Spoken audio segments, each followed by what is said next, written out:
Hello everyone. In last lecture we learned type, types of electrical faults and effect of electrical faults.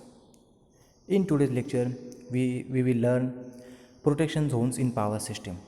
First of all, what is mere protection zones? The protection zone is defined as it is a part of the power system which is protected by certain protective schemes.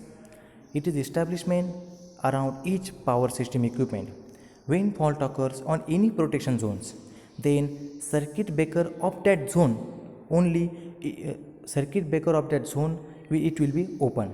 That is, when fault, for example, consider generator zone. When fault occurs at a generator zone, then circuit breaker, that is a protective equipment of that generator zone, it will be open and isolate the faulty section from healthy section.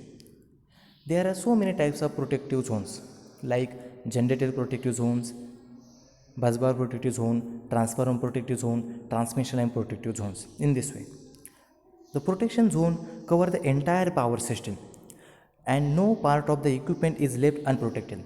It means that from generation to transmission to distribution to utilization, entire power system is protected by certain protective equipment. No one part of the power system it is unprotected, right? It usually consists of one or more element of the power system. The protection zone of the power system mainly depends upon the rating of the machine, its locations, probability of the faults and abnormal condition of equipment. For example, in case of a generation system and in case of a transmission system, the occurrence of the fault is more as compared to the distributions and as compared to the utilization system. That's why the protective scheme is mostly provided is different as compared to the utilization and distribution sector.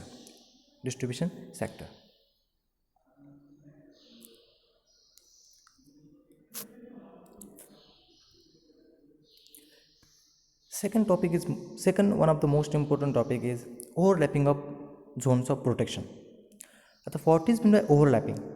If there were no overlapping in the protective zones, then the failure occurs in the equipment will not lie in any one of the zones and hence no circuit breaker it will be tripped.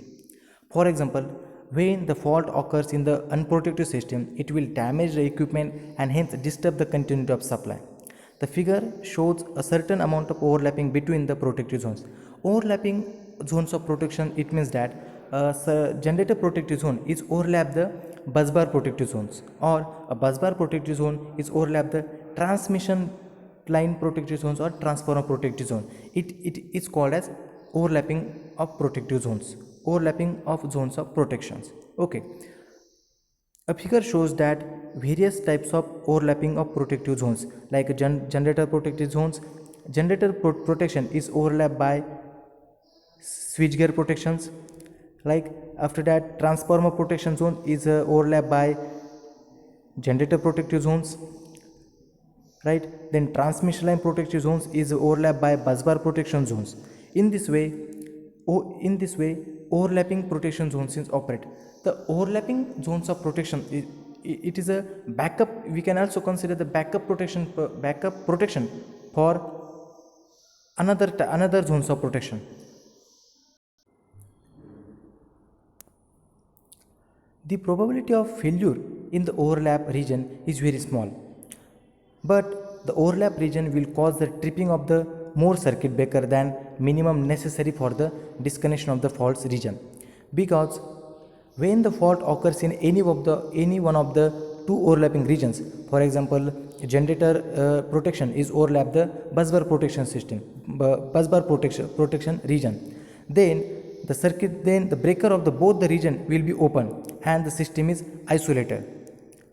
For example, consider the two protective zone A and zone B, which will overlap each other, right? Consider the zone A, it is a generator protection zone, and consider B, it is a busbar protection zones. The X is the fault occurs in the zone B, that is a busbar protection zone. And due to this fault, the circuit breaker of zone B is tripped because fault occurs in zone B, right? Therefore, the circuit breaker in zone B is a trip along with the circuit breaker C is a trip in of zone B. The relay of the zone B will also trip the circuit breaker of zone A for faults in the zone B, which is occurs to the right side of the circuit breaker C. Hence, the unnecessary tripping of the circuit breaker can be tolerated only in the particular region. It means that in overlapping zone, when the fault occurs at zone B, the circuit breaker of zone B is tripped, but simultaneously relay of zone B is also tripped the circuit breaker of zone A. So this is a concept of overlapping of protection. This is a concept of overlapping of zones of protection. The next topic is backup protection. What is my backup protection? Backup protection is provide backup to the main protections.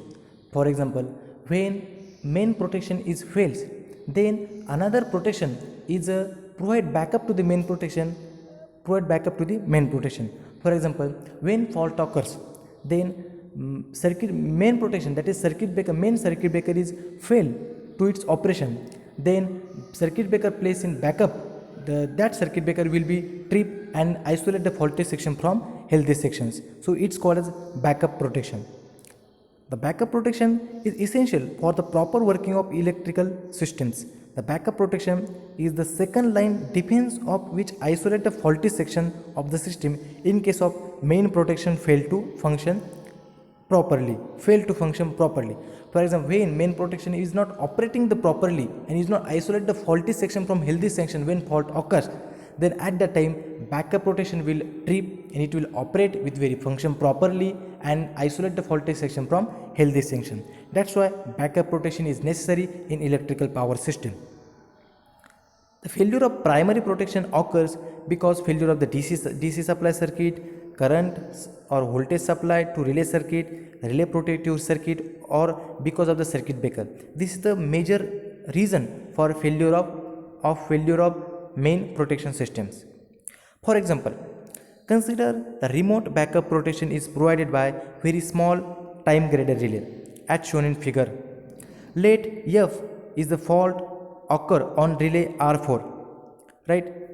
The relay R4 operates and give command to circuit breaker at circuit breaker D, and circuit breaker will trip the contacts, and circuit breaker will trip and open the contacts and isolate the faulty section from healthy section. But when circuit breaker D is not operate, it is failed to operation, then relay R3 is give command to the circuit breaker C, and circuit breaker C trip and open the contacts and to protect the system against fault. Now in this way, but when relay R3, that circuit breaker at point C is also not operate, then relay R2 give command to the circuit breaker B, then circuit breaker B is operate. Again backup protection provided by at B, that is A, circuit breaker A at point A, relay R1 and circuit breaker at point A. In this way the backup protection is operate. The use of backup protection depends on economics and technical consideration. The backup protection usually for the economic reasons, not so fast as the main protections. Backup protection is very necessary in electrical power system for to save the life of the equipment, to increase the life of equipment, and one of the most important factors is that financial damages for damage of equipments and financial loss. To avoid the financial loss, we should have implement backup protection in our systems. Backup protections is very necessary for generations, transmission, distribution, and utilizations. Okay. Next topic is current limiting reactor. Current limiting reactor is an inductive coil having a large inductive reactances in comparison to their resistance, and it is used for to limiting the short circuit current during fault conditions. The main function of current limiting reactor is that the main function of the current limiting reactor is that to limiting the short circuit current when fault takes place. For example, when fault takes place in power system, at that time heavy short circuit current is flowing in system. Therefore, to limit that short circuit current, current limiting reactor is used. Because of the large cross-section area, the iron core reactor becomes very costly and heavy. Therefore, the air core reactor is usually used to limit the short circuit current or fault current. In power system, current limiting reactor there are mainly two types: iron core reactor or air core reactor. But due to cross-sectional area, due to large cross-sectional area of iron core reactor is very costly. That's why we use air core reactor for to limiting the short circuit current in power system. Another one of the drawback of iron core reactor is that iron core reactor produces hysteresis and eddy current loss due to more power consumed as compared to the air core reactors. Normally, in an air core reactor, the total losses are of the order of 5% of kVA ratings of the reactors. In iron core reactors, it is a constant losses are provided, that is the hysteresis and eddy current losses. This is one of the drawback of iron core reactor as compared to the air core reactors. So due to two factors, first one their cost, and second one to produces hysteresis and eddy current losses in system, iron core reactor is not used. We prefer air core reactors for to limiting the short circuit current when fault takes place. Functions of current limiting reactor. The first function is that current limiting reactor reduces the flow of short circuit current so as to protect the appliances from mechanical stress and overheating. One of the major functions of current limiting reactor is that to limit the short circuit current when fault takes place. Because for example, when fault takes place in system, then that system heavy short circuit current flows in that system. Therefore, to avoid the damages, to avoid the financial loss, current limiting reactor used to limit the short circuit current flowing through in these systems. Okay, this is one of the most important functions of current limiting reactor, that to limit the short circuit current. Second function is that current limiting reactor reduce the magnitude of voltage disturbances which is caused by short circuits. Third function is it limit the fault current to flow into the healthy feeders or part of the system, thereby avoiding the fault from spreading. This increases the chances of continuity of supply. Next is drawbacks of current limiting reactors. Current limiting reactors have some drawbacks, which is that first one, when reactor is installed on the network, the total percentage reactance of the circuit is increases. Second is it decreases the power factor and thus regulation becomes poorer. When current limiting reactor is installed in systems, then power factor of that system is get reduces and regulations of the system is also becomes poor. In this way, these are the functions and drawbacks of current limiting reactor. The next topic is types of current limiting reactor. Current limiting reactors has three types. First one, generator reactors. Second one, feeder reactor, and third one, busbar reactors. Busbar reactors has two types: busbar reactor ring-main systems and busbar reactor tie-bus system. Types of current limiting reactor is also identified on the basis of their location of reactor. For example, generator locations, current limiting reactor connected in series with generator, connected in series with feeder, and connected in series with busbar. That is a generator location, busbar locations, and feeder locations. So first one, generator reactor. Generator reactor are inserted in between generator and the generator bus. That is, current limiting reactor is connected in series with generator and generator bus. Such reactor protect the machine individually. In power station, generator reactors are installed along with the generators. The magnitude of the reactor is approximately about 0.05 per unit. The main disadvantage of such type of reactors are that if fault occurs on one feeder, then the whole of the system will be adversely affected by it. This is figure of generator reactor. From that figure, we can see that the current limiting reactor is connected in series with generator and generator bus, connected in series with generator and in between generator and generator bus. Second one is feeder reactor. In feeder reactor, the current limiting reactor is connected in series with feeder, because the location of current limiting reactor is connected in series with feeder reactors, right? The reactor which is connected in series with feeder is called as feeder reactor. When fault occurs on any one feeder, then voltage drop occur only in its reactors and the busbar is not affected much. Hence, the machines continue to supply the load. The other advantage is that the fault occurs on a feeder will not affect the other feeders, and thus the effects of fault are localized. The figure shows that feeder reactor current, we can see that the current limiting reactor is connected in series with feeder reactors. Third one is busbar reactors. The current limiting reactor is connected in series with busbar is called as busbar reactors. In this case, the constant voltage drop and constant power loss in reactors may be avoided by inserting the reactors in series with busbars. Busbar reactors have two types: ring main system and tie bus system. This is first one, ring main system. In this case, the current limiting reactor is connected in series with common busbar. When the fault occurs on any one feeder, only one generator feeds the fault while the current of the other generator is limited because of the presence of the busbar reactors. The heavy current and voltage disturbances caused by a short circuit on a bus section are reduced and restricted to the faulty sections only.